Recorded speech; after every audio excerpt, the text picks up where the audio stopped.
இன்றைக்கி மோஸ்ட்லி எல்லார் வீட்லேயும் நான்வெஜ் எடுத்திருப்பீங்கன்னு நினைக்கிறேன். எங்கள் வீட்லேயும் மட்டன் எடுத்து வந்திருந்தாங்க. அதில் பள்ளிப்பாளையம் மட்டன் கிரேவி தான் பண்ண போகிறேன். முதல்ல குக்கரில் மட்டனில் உப்பு போட்டு வேக வச்சு எடுத்துக்கலாம்.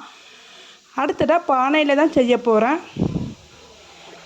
பொதுவாக நான்வெஜ்லாம் பார்த்திங்கன்னா இந்த மாதிரி சட்டியில் செய்யும்போது நல்லா டேஸ்ட்டாக சூப்பராக இருக்கும். ஃபஸ்ட்டு பானை நல்லா சூடாகி வந்ததுக்கப்புறம் எள்ளு எண்ணெய் விட்டுக்கலாம். அடுத்ததாக ஏலக்காய் 4-5 ஏலக்காய், சோம்பு 1 டேபிள் ஸ்பூன் போட்டு நல்லா பொரிய விட்டுக்கலாம். அப்புறம் டைஜஸ்ட் ஆகிறதுக்காக சோம்பு சேர்த்துக்கிறேன். சின்ன வெங்காயம் போட்டுக்கலாம். சின்ன வெங்காயம் போட்டு கூடவே கருவேப்பிலையும் சேர்த்துக்க போகிறோம். இது நல்லா பொரிஞ்சு வரட்டும். அதுக்கப்புறம் காரத்துக்கு ஏற்ற மாதிரி நான் 3 பச்சை மிளகாய் சேர்த்துருக்கேன். இதில் நல்லா வதக்கி விட்டதுக்கப்புறம் கையோட 1 கை அளவில் புதினா சேர்த்துக்க போகிறேன்.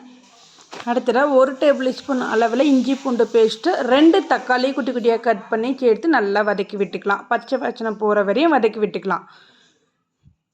அதுக்கப்புறம் உப்பு, கல் உப்பு சேர்த்துக்க போகிறோம். இதுவும் சேர்த்து நல்லா வதக்கி விட்டு ஃபைனலாக பார்த்திங்கன்னா வேக வச்சோம் இல்லையா, அந்த மட்டன் சேர்த்துக்க போகிறோம்.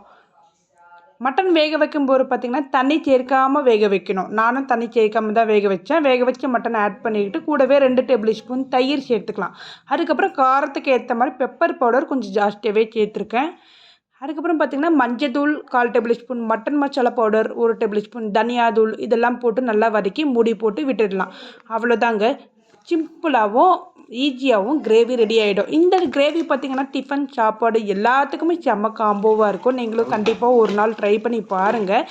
இன்றைக்கி பிரேக்ஃபாஸ்ட் பார்த்திங்கன்னா 11 மணிக்கு தான் நாங்கள் சாப்பிட்டோம். ஏன்னா ஹஸ்பண்டு பார்த்திங்கன்னா இந்த கிரேவி செஞ்சதே அவர் தான்.